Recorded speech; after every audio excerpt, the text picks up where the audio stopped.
Bismillahirrahmanirrahim. Assalamualaikum warahmatullahi wabarakatuh. Yang kami hormati para BKKBN dan para pejabat eselon 1 dari Kementerian Dikbudristek dan juga dari BKKBN dan para rektor perguruan tinggi yang hadir pada kesempatan pagi hari ini.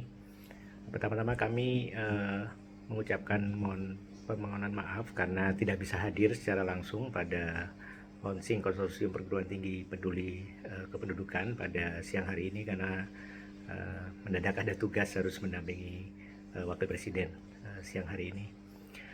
Bapak Ibu sekalian, kami memandang acara ini sangat strategis atau sangat penting sebetulnya untuk upaya kita bersama dalam pencapaian Sustainable Development Goals atau SDGs, dalam konteks juga merancang pembangunan kependudukan yang lebih baik ke depannya, serta secara khusus bagaimana kita menangani isu stunting dan juga kemiskinan ekstrim.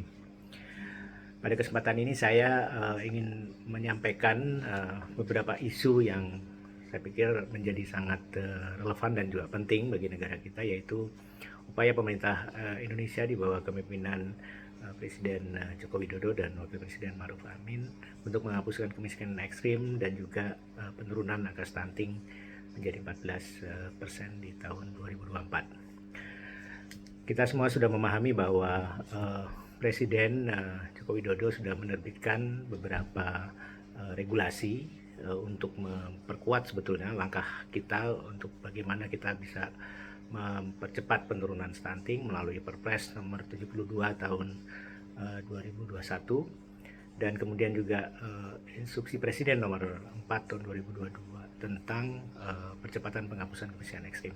Jadi dua hal tadi yang kita bahas pada pertemuan atau launching konsorsium perguruan tinggi untuk kependudukan ini pada hari ini, dua hal tadi sudah cukup kuat sebenarnya regulasinya.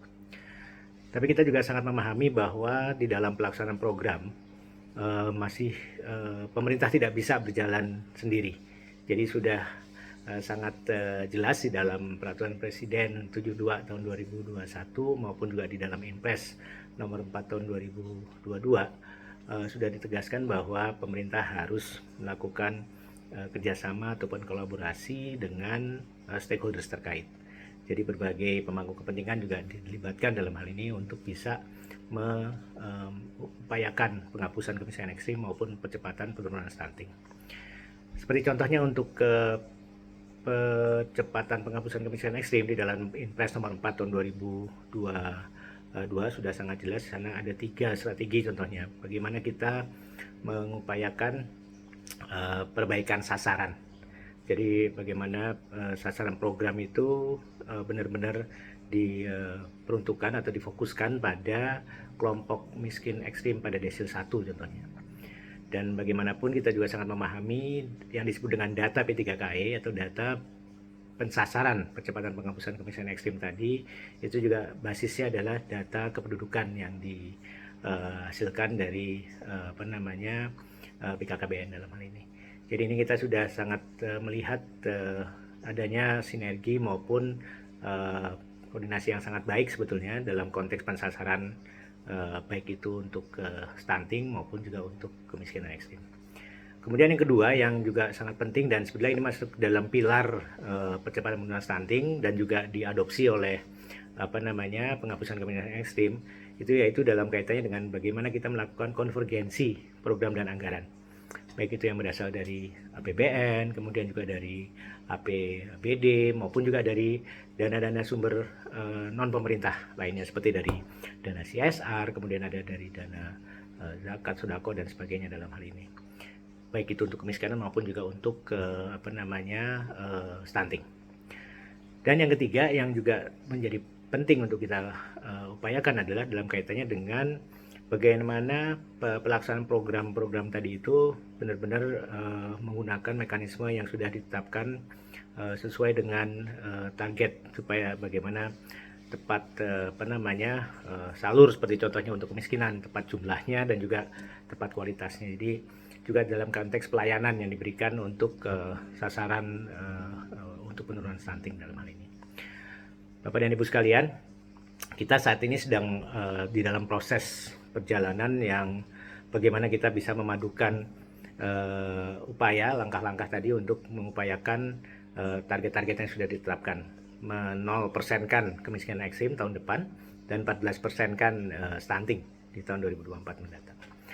Nah, tapi kita juga sangat paham bahwa seperti tadi kami sampaikan bahwa pemerintah tidak bisa berjalan sendiri karena memerlukan adanya dukungan maupun kolaborasi yang kita kenal dengan kolaborasi pentahelix, termasuk peran dari universitas dalam hal ini dalam memberikan kontribusi yang signifikan dalam pencapaian tujuan tersebut. Kita juga memahami baik itu untuk penghapusan kemiskinan ekstrim maupun juga untuk stunting, kontribusi dari universitas itu juga sangat kita harapkan dalam hal ini, karena universitas ini dapat menjadi semacam mitra strategis pemerintah maupun masyarakat dalam upaya tadi pencapaian tujuan untuk penghapusan kemiskinan ekstrim maupun penurunan stunting dalam hal ini. Oleh karena itu, dalam kesempatan ini saya mengajak Bapak Ibu Rektor Perguruan Tinggi yang kebetulan hadir baik itu secara daring maupun secara luring dalam hal ini untuk fokuskan lebih dalam konteks pelaksanaan dari Tridharma Perguruan Tinggi dan bagaimana upaya untuk menggali lebih dalam kaitannya dengan bagaimana universitas itu dapat berkontribusi lebih banyak atau secara nyata dalam upaya tersebut. Yang pertama dalam bidang penelitian dan pembuatan kebijakan, karena kita tahu bahwa melalui penelitian yang mendalam, universitas atau perguruan tinggi dapat membantu menganalisa akar penyebab kemiskinan ekstrim dan juga penyebab stunting dalam hal ini, dan bagaimana strategi yang efektif untuk mengatasinya. Oleh karena itu banyak sekali penelitian-penelitian yang sebenarnya sudah dilakukan untuk dalam kaitannya dengan stunting maupun juga dalam kaitannya dengan kemiskinan ekstrim. Dan khususnya untuk stunting saya rasa sudah dibentuk semacam kerjasama yang sudah sangat baik dengan perguruan-perguruan tinggi tertentu dalam hal ini, termasuk juga KKN tematik yang sudah fokus pada penurunan stunting di wilayah-wilayah yang dijadikan lokus untuk KKN. Kemudian dalam kaitannya dengan yang kedua, bidang transfer pengetahuan dan peningkatan kapasitas. Nah, ini yang sebenarnya kalau kita bisa melihat dalam kaitan dengan pendidikan dan pelatihan yang bisa dilakukan oleh perguruan tinggi dalam hal ini. Seperti contohnya sekarang dalam kemiskinan ekstrim ini kita fokus tidak hanya untuk pemberian penurunan beban seperti bantuan sosial dan sebagainya, PKH, BNPT dan sebagainya, PPNT dan sebagainya. Tapi sekarang kita juga fokuskan pada pemberdayaan ekonomi masyarakat miskin ekstrim. Nah, itu yang memerlukan adanya pelatihan dan juga pendidikan bagi kelompok masyarakat miskin ekstrim. Dan ini diharapkan seperti contohnya dalam konteks KKN contohnya, ini juga bisa melibatkan para mahasiswa yang ditugaskan dalam hal ini untuk bisa mendampingi atau pendampingan terhadap masyarakat dalam kaitannya dengan kegiatan usaha produktif yang ada di tingkat desa maupun di tingkat kelurahan dalam hal ini. Kemudian yang ketiga, dalam bidang inovasi dan kewirausahaan sosial. Nah, ini juga ada hal seperti contoh untuk kemiskinan ekstrim, saya rasa beberapa hal yang terkait dengan tadi kewirausahaan sosial, kemudian bagaimana bisa memfasilitasi kolaborasi antara mahasiswa, dosen, dan juga local community dalam hal ini. Pihak universitas atau perguruan tinggi dapat mendorong pertumbuhan ekonomi inklusif sebetulnya, dan juga bisa memberdayakan individu yang berada dalam kondisi kemiskinan, maupun juga kelompok-kelompok masyarakat yang masih memiliki balita stunting dalam hal ini. Dan yang keempat, yang terakhir, saya pikir ini juga kami coba sampaikan dalam kaitan dengan keterlibatan di konteks sosial dan advokasi. Jadi seperti tadi pendampingan dan sebagainya mungkin bisa difokuskan dalam hal ini. Dan universitas ini kita harapkan bisa berperan sebagai agen perubahan, jadi agent of change, game changer dalam hal ini dalam masyarakat dengan mendorong adanya keterlibatan sosial maupun advokasi. Jadi program-program yang langsung berhadapan dengan komunitas dalam kegiatan sosial yang dilakukan oleh banyak universitas dalam hal ini, saya rasa ini bisa meningkatkan semacam kesadaran tentang isu kemiskinan dan stunting, dan bagaimana juga bisa menggerakkan aksi kolektif dalam upaya tadi pengentasan kemiskinan ekstrim maupun penurunan stunting dalam hal ini.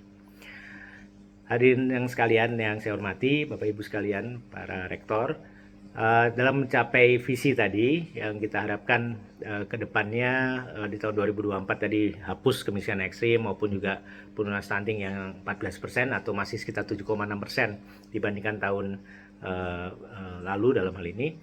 Ini kita harapkan bahwa universitas dapat berperan sebagai penghubung sebetulnya antara pengetahuan dengan tindakan. Jadi kita tidak hanya bicara mengenai konteks penelitian, tapi bagaimana actionnya. Jadi link and match-nya benar-benar harus diperhatikan dalam hal ini.